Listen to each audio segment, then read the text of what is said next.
I was in a book slump for almost a year. I think we're back. I think we're freaking back. I gotta get the thumbnail, so bear with me. Hello everyone, welcome back to my channel. Thank you so much for being here. I am really excited because I have not posted a book video in a very long time on this channel. I know that my channel name has since changed and I post more true crime content, but I do also want to stick to my roots on this channel as well and post an occasional book video here and there. I'm really excited for today's video because I've been in a book slump for almost a year, as you can tell by the title, and it has been really hard. I would get into a book, but then I would DNF it because I just wasn't in the mood for it. And I think that I am back, you guys. So I want to talk about some of the books that I have been reading recently. I'm not going to be setting TBRs or anything like that. That's neither here or there. We are going to talk about what I've been reading and what I am currently reading at the moment. So sit back, relax. We may be here a while, we may not. Editing joy, we'll figure it out later. So the book that I read where I was like, okay, yeah, I'm locked back in. Y'all talk about Freida so damn bad, and I'm not going for it. One thing about Freida is she pump out them books left and right every single year. We get like 3 books from her a year, but there are some books that are tea. That is definitely what Dear Debbie was. So if you don't already know, Dear Debbie is essentially about this woman named Debbie who writes an advice column. And some of the advice is a little strange, but I just really love this book. I listened to it on audio. Julia Whalen is my queen for narrating audiobooks. She just brought Debbie to life and I just could not stop. And I just think it's one of Freida's best releases as of recent. I will say some of her most recent releases haven't really been hitting, but Dear Debbie ate and left no crumbs. So if you like a good feminine rage, good for her type of story, then I really think you will like Dear Debbie. The next book that I read was The Missing Half by Ashley Flowers, and this is essentially about these 2 sisters who band together to solve the missing persons cases of both of their sisters. Their sisters disappeared within a few weeks of each other, and they are essentially re-investigating the whole thing. I will say I thought that the book was okay. I did think that the main character, she really frustrated me at times, and I do think that that was Ashley's point. I think because our main character, Nicole or Nick, she is very complex, and you do get flashback chapters between the past and the present, and so you really get a feel for how Nicole essentially became the way that she is. She is an alcoholic. She is struggling at a dead-end job, and you really feel bad for her, but then you also realize that, damn, Nicole's kind of selfish. I really didn't like the ending at all. I'm the type of person where sometimes I don't like when things are open-ended. I like for there to be a final resolution, and that's kind of how I felt with All Good People Here. I liked that book. I genuinely did, but I did not like the way that that book ended at all. I thought it was fine. I recommend it if you're first getting into thrillers, but I didn't love it. The next book that I read was The One by John Mars. And this was my first ever John Mars book. It was very unhinged. Basically, in this story, you have a DNA matchmaking service. You submit your DNA to this platform and you get to determine who your match is based on your DNA, based on science. You are following a cast of characters. Now, I will admit, there were times where I did feel like the book dragged, and I did find that there were some characters whose storylines I was interested in a little bit more than others, but needless to say, I did think it was a good time.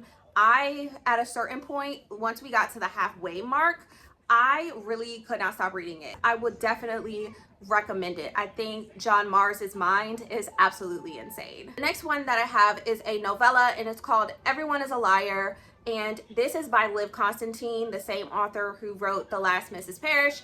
And in this story, you basically have a woman who learns that her husband is having an affair, and she is really devastated by this. Her and her husband, they go to couples therapy, and you think that everything is going fine. However, things in the book take a really dark turn, and I will admit, this was really well done. I thought the audiobook was stellar. It was very immersive. It was the first time I've ever read something from Liv Constantine, and it definitely is motivating me to read The Last Mrs. Parrish, and I enjoy it. I highly recommend it. It was short, but it definitely was an audiobook that packed a punch. The next book that I read is the final book in the When in Rome series, and that was In Your Dreams by Sarah Adams. So in this story, you are following Madison and James. Now, Maddie is the sister of Noah, Annie, and Emily, the other characters from the other books. And then you have James, who is Noah's best friend.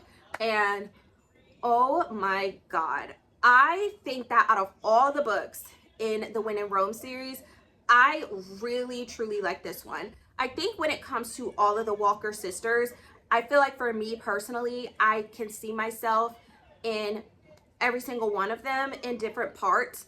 But it was something about Madison that really just was so relatable, because Madison is the type of person where she has moments where she is absolutely afraid of failure, and she is really someone who can be impulsive. And I feel like that can be a lot of us sometimes. And James is the type of man who yearns. I haven't read a book in a long time where a man was yearning for a woman and it didn't come off as creepy. I think James was written perfectly. That's why we need romance books where men are written by women. Am I right or am I right? I love the When in Rome series. I gave every single book in that series 5 stars. They're all really good books. I truly love them. I love all the characters, and I truly am gonna miss that series. I'm gonna miss that world. Phoebe Berman is going to lose it. It basically is about our main character, Phoebe, and she is going to turn 30 in a month. And so her goal is to lose her virginity by the time she is 30.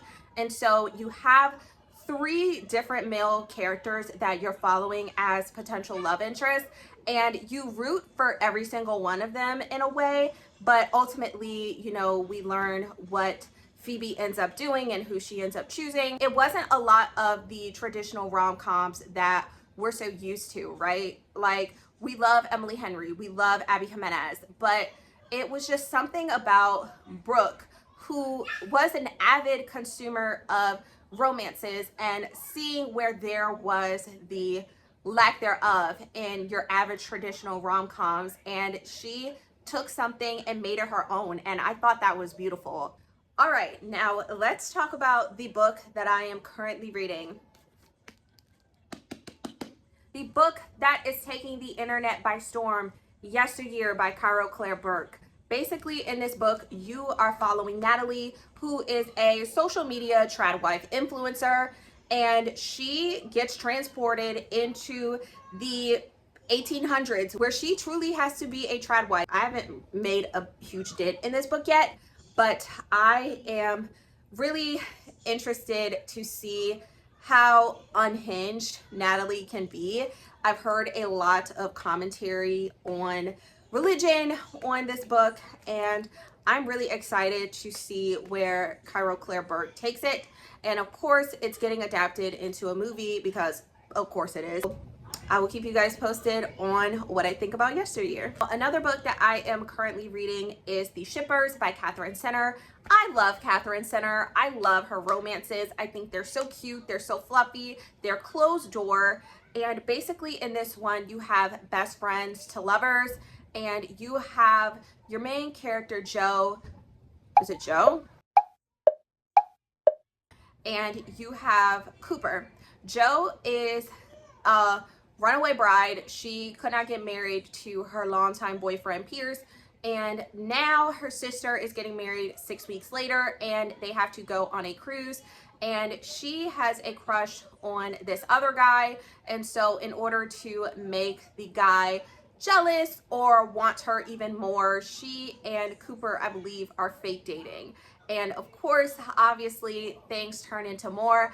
I love Cooper so far. I think the way that he cares about Jo and is so attentive to her and her needs, I am really impressed with him as an MMC so far. All right, you guys, that is going to be it for today's book video. Thank you so much for sticking with me. I know it was a lot, but I am truly excited to keep the journey going on this channel. Like I said, my name is Joy. I post videos every single Tuesday. We are mainly a true crime channel, but we will also be posting book videos on occasion. So if you don't get a true crime video on a Tuesday, you may get a book video. That's just how we're rolling with things. So if you want to stick along for the journey, make sure you like, comment, and subscribe. I will catch you guys in the next video. I love you. Bye.